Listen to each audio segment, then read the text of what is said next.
Once a year, Ontario's Auditor General takes a deep dive into several aspects of provincial spending. The highlight of this year's report, how the Ford government managed the situation on Toronto's waterfront. The verdict?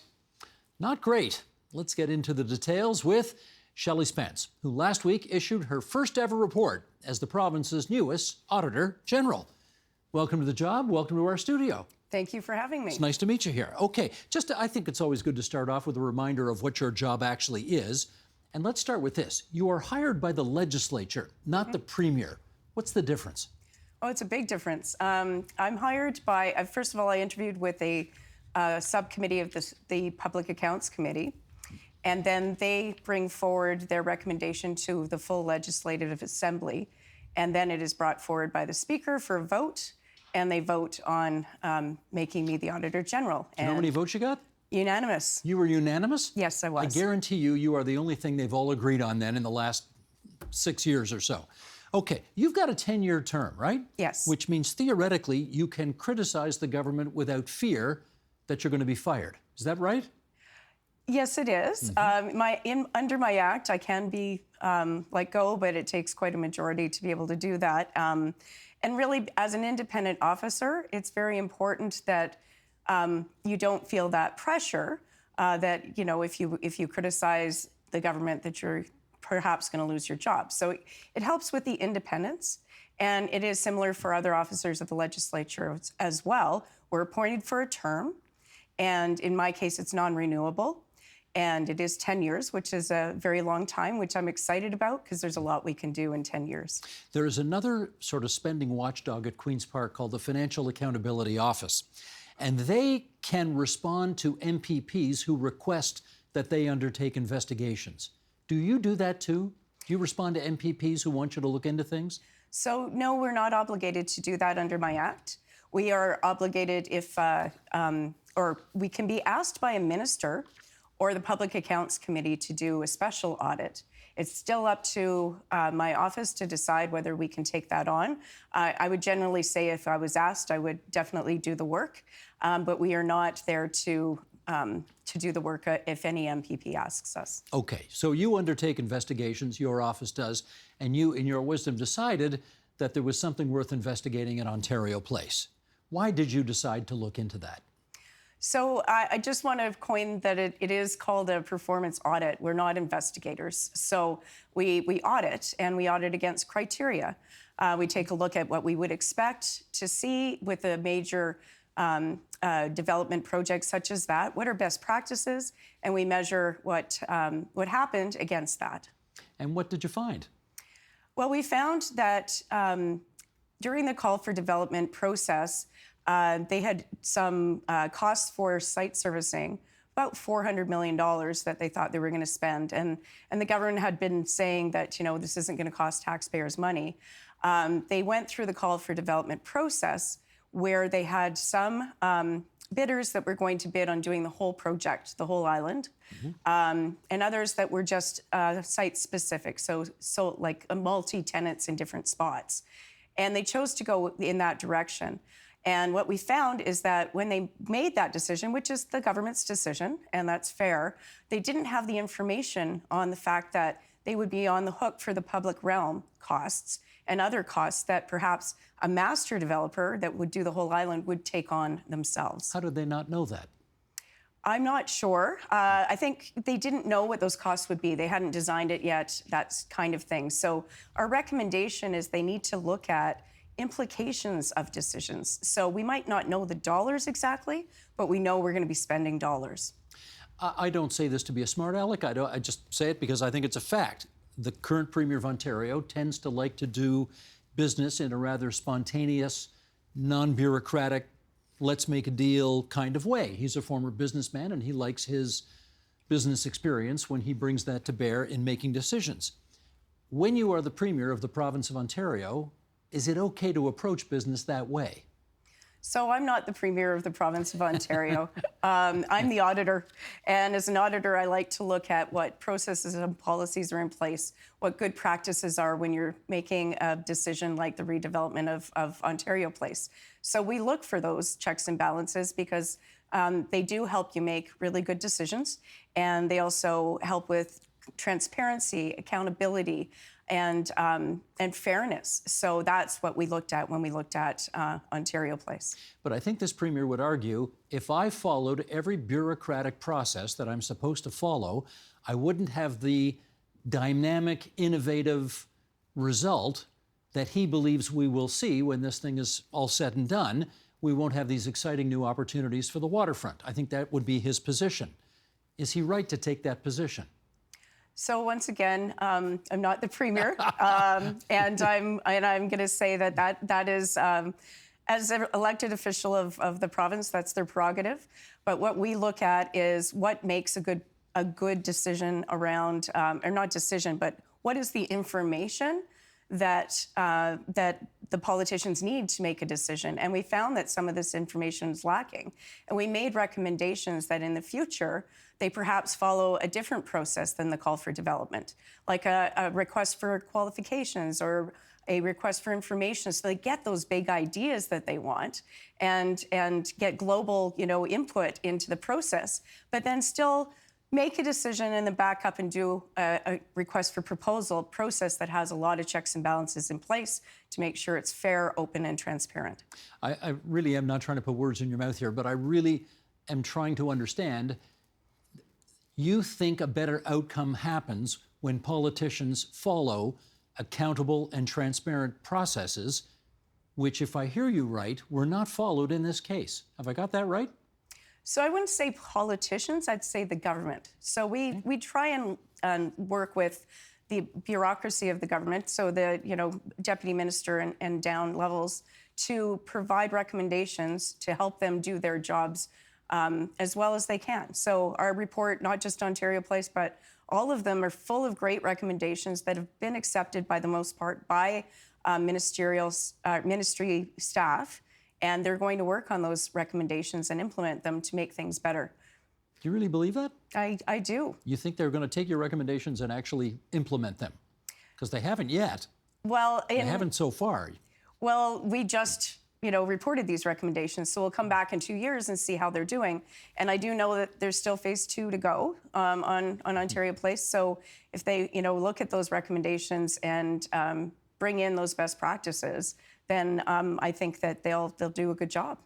You looked into the Science Centre situation as well. Yes. What did you find about the potential move of the Science Centre from Don Mills down to the waterfront?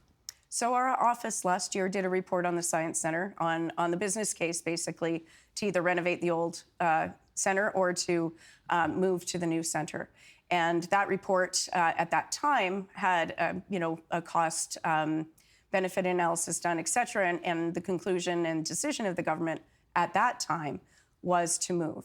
And so fast forward to now, we know that the cost of the Science Centre to move it have gone up $400 million. And some of that includes some scope change, which means they made decisions after the fact to put in some ramps for school buses, et cetera, but also that costs for construction do escalate over time. So we also realized that the renovation of the old Science Centre, the cost would have also gone up. We don't have that analysis, so we couldn't really compare it in today's dollars. But you did conclude that it wouldn't be $400 million. We didn't look at the renovation costs again, because the government had not done that analysis yet. But can we say it would have been cheaper if they just stayed where they were as opposed to trying to move things down to the waterfront? What I can say is that, in the last case, it was pretty even. In this case, there is some more scope in the new Science Centre than what they had when they were first making that decision. I'm going to ask this very carefully here. Should we question whether the government has been honest with us about the costs of putting a new Science Centre on the waterfront? So that's a good question. We do look at the analysis, and we looked at those costs. And, they are the experts at the Ministry of Infrastructure and Infrastructure Ontario that put together these cost estimates. So we look at them, and they are constantly updating them and making sure that they have the latest and greatest of the costs. And they do a good job at keeping track of those costs. Did you examine whether the old site could still have been viable had they wanted it to be? So that was our report last year. And definitely we said, the cost, if you take a look at the cost of the two different options, they're very close.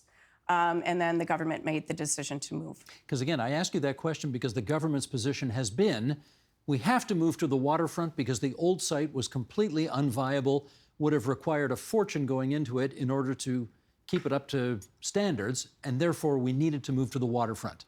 It sounds like what you're telling me is that's not quite accurate. Can I say that? So the government themselves released the business case around this, and when you look at the costs, they were a little less expensive to move, but not remarkably less expensive. Not remarkably. Okay, let's go on and talk about another thing that you looked into, not investigated, but what do you say? What's the word? Performance audit. A performance audit? Or audited. You did an audit on this. Government advertising. You Yes. can't watch a hockey game, an NFL game. You can't watch anything these days, certainly sports on TV, without seeing a commercial for the province of Ontario. When you looked into those ads, what did you find? Well, overall, it's under my act again that we report on government advertising.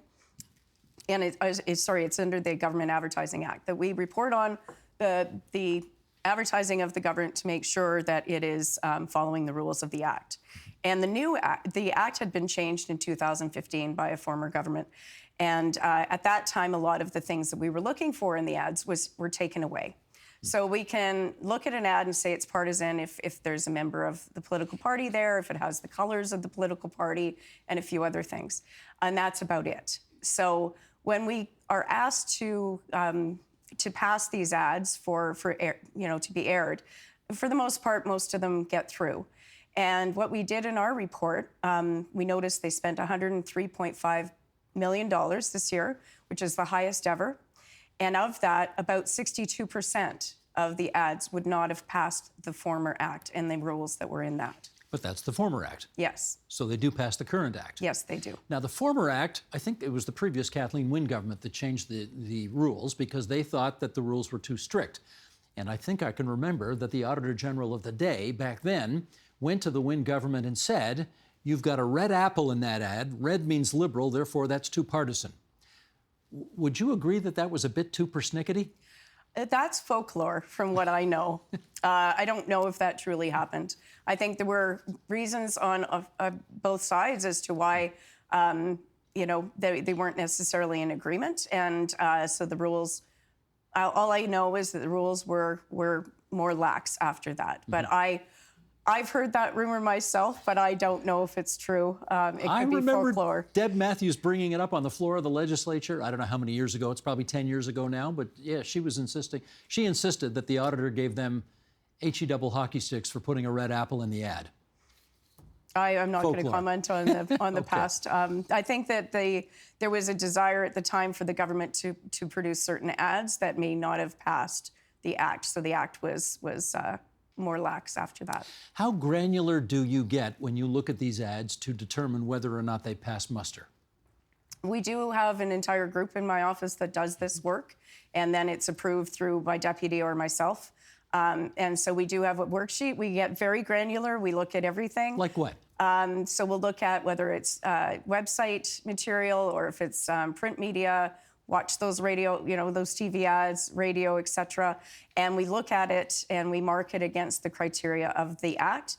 And then our team also marks it against the criteria of the old act so that we understand which ones wouldn't have passed in the old act. And it's your view that 6 out of 10 ads would not have passed under the old rules?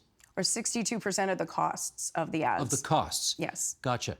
Which seems to me, it sounds to my ears like you're saying these ads were, in some cases, too partisan. Is that right? The definition of the ad under the old act would have said, does it have information for people of Ontario? Is it informative? Is it educational? Is it providing information that the people need to know? And if we both know that we live in Ontario, that isn't really providing me with information about goods and services. Okay, so free flu shots are available at your local pharmacy is reasonable information for a Exactly. government to convey. Free flu shots from your local pharmacy, courtesy of the munificence of the current government of Ontario led by Doug Ford, that's not okay. That's not okay under both acts, actually. You wouldn't be able to mention the Premier's name. Do you have any recommendations as it relates to whether we need stricter regulations in place on governments, regardless of stripe, going forward. I do. We recommend 2 recommendations every year, actually, in our report. One is to bring back the definition of partisan from the old act, and the other recommendation is to allow us to review social media advertising. Ooh. Because it's not under either of the old act or the new. It just isn't covered by the act. You really want to get into social media? That's a Wild West, you know. I mean, it's just a complete toxic lake of you-know-what. Well, most social media is, but when the government is paying for to advertise on social media, they have no restrictions on what they can say. So we've seen them ourselves. Citizens know what I'm talking about. So that isn't covered under the act. So it can have the name of a person in a political party. It can have political party colors, et cetera. It's not covered under the act, so we do not review those ads.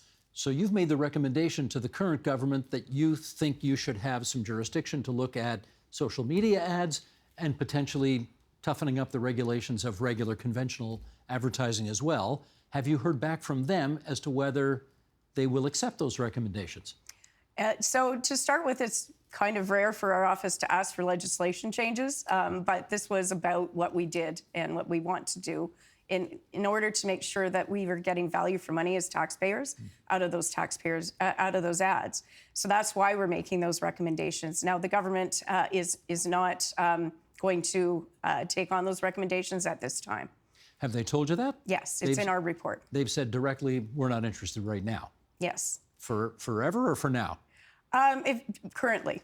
I don't have the quote, but if you look in our report, there's a response from the government, and it basically says that we're not considering this at this time. In fairness to them, they're under no obligation to accept your recommendations on anything, are they? They're not. That's true. And they can ignore your recommendations at their political peril, if you like, right? If they think they got a better story to tell than what you're telling, then they're free to thumb their noses at you, aren't they? So when we clear our reports with the auditees, we have a lot of back and forth and discussions with them about our recommendations. And because we really want recommendations that they can do, that are practical for them to complete, that will really move the bar on the services that we're talking about for people of Ontario. So I take the recommendations very seriously in the fact that, we're not going to recommend something that isn't going to help or isn't going to be done. So we talk to them, we work with them on the recommendations, and then they provide the response. And usually the response is that they agree. They agree with our recommendation, and they'll sometimes detail some of the implementation they've already started doing. And then we come back in 2 years' time to see how they're doing with their implementation. We come back again at 5 years to see how they're doing, and we publicly report that. So they know that we're going to come back and keep on these and keep asking and telling the public whether or not they've done anything about the recommendations. We also have the Public Accounts Committee who does hearings based on our reports and holds the government to account for that at the time by coming to committee and saying, how are you doing with these recommendations? Are you implementing them? How are you doing? Where are you? You got any sense about what percentage of recommendations made by your office are actually adhered to by the respective ministries that you audit? So not overall, but for our 5-year follow-up, for example, 42% of our recommendations from 5 years ago were fully implemented, which isn't... That's not great. It's not great. No. So, we wanted to actually spend the time looking at why. And we did look into why, and there's some discussion of that in our report. If you look at the 5-year follow-up report, sometimes there's been a change in the program completely, so that's understandable. Sometimes it's 2 parties need to work together, and that's taking a little bit more to do, like 2 different ministries, for example, or an agency and a ministry. So there's lots of that, and we're looking at that and looking at making recommendations in the future audits to again work with the auditee and make sure that everybody's in agreement that this is going to move the bar and we're making things better in these programs for people of Ontario. Okay, I got a minute left here, and I just want to ask you, because this is your first one. Mm-hmm. How easy or hard was it to get information out of the various ministries that you felt you needed to do your job? So the nice thing about my office is that we do have great access to information, and our auditees are very cooperative. Sometimes it takes a little time to dig up the data we're asking for, or figure out, back and forth, what do you need and what do we have. So I would say overall they're very cooperative. I'm imagining a situation where you went in there and demanded some information, and somebody in some ministry said, "Mind your own business, Shelley," and you said, "This is my damn business." Did that happen? No, that did not happen. Oh, damn, that would have been so dramatic. They already know. They already know that they have to give me the information, so that doesn't happen. Okay, gotcha. Well, this may be the first of who knows how many visits you make here at TVO, but we're happy to meet you this first time. And we thank you, Shelley Spence, the Auditor General of Ontario, for spending some time with us here at TVO tonight. And thank you for having me and shining a light on our work. Not at all.